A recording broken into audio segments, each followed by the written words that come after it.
କୁଆଡେ ଯିବା? ଅଯୋଧ୍ୟାପୁରକୁ। ସେଠି କାହିଁକି ଯିବା? ଆଜି ଅଯୋଧ୍ୟାପୁରରେ ରାମଚନ୍ଦ୍ର ରାଜା ହଉଛନ୍ତି। କଣଟେ? ରାଜା ହଉଛନ୍ତି। ରାମଚନ୍ଦ୍ର ଅଣ୍ଡା ଦଉଛନ୍ତି? ଅଣ୍ଡା କଣ ଅଙ୍ଗନବାଡିରେ ସତ କହିଲା କି? ସେ ତ ପେଣ୍ଠି ଦଉଛନ୍ତି। ଆଜି ଅଯୋଧ୍ୟାରେ ରାମଚନ୍ଦ୍ର ରାଜା ହଉଛନ୍ତି। ଅଦା ବେପାର କରିବୁ? ସତରେ ବଡ ଲାଗିଲା। ଆଉ କଣ ଟିକେ ଜୋର ପାଟିରେ କହ। ଆଜି ଅଯୋଧ୍ୟାରେ ରାମଚନ୍ଦ୍ର ରାଜା ହଉଛନ୍ତି।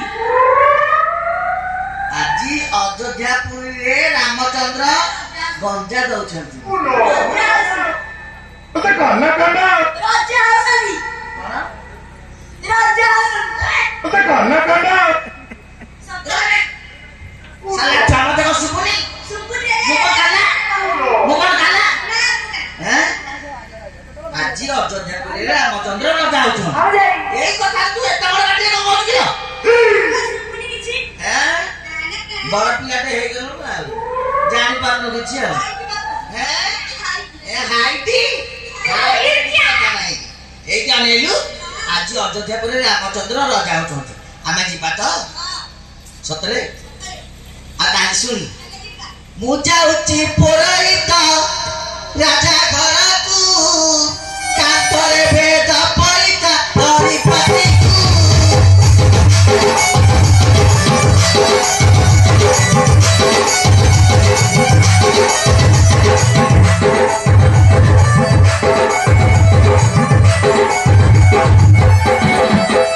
ମୁଁ ଯାଉଛି ପୁରୋହିତ ରାଜା ଘରକୁ, କାନ୍ଧରେ ଭେଦ ପଇତା ହରିପତିକୁ।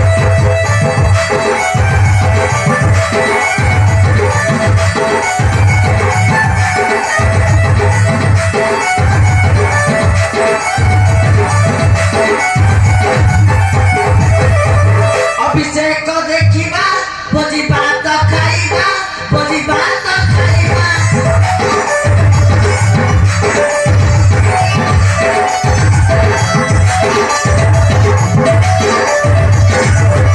ନ ଖାଇ ପାରିଲେ ଦେବି ମୋ ଭାରି ଯାକୁ, ମୁଁ ଯାଉଛି ପୁରୋହିତ ରାଜା ଘରକୁ।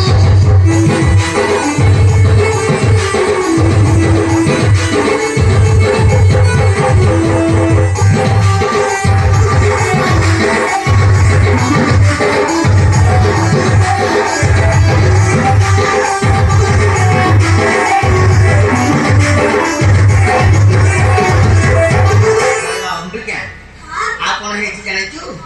ମୋ ସ୍ତ୍ରୀ ନା କଣ ଜାଣିଛୁ? ବାଣିଜା ନାମ ଗେଲି, ସେ ତ ବଜାର ବୁଲି, ସେ ତ ବଜାର ବୁଲି।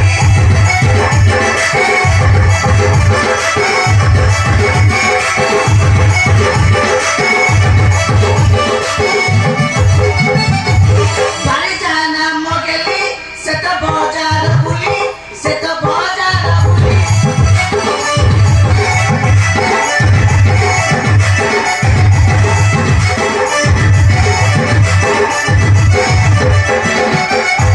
ଅଣ୍ଡିରା ଚଣ୍ଡି ପଡିଛି ମୋର ଭାଗ୍ୟ, ମୁଁ ଯାଉଛି ପୁରୋହିତ ରାଜା ଘରକୁ।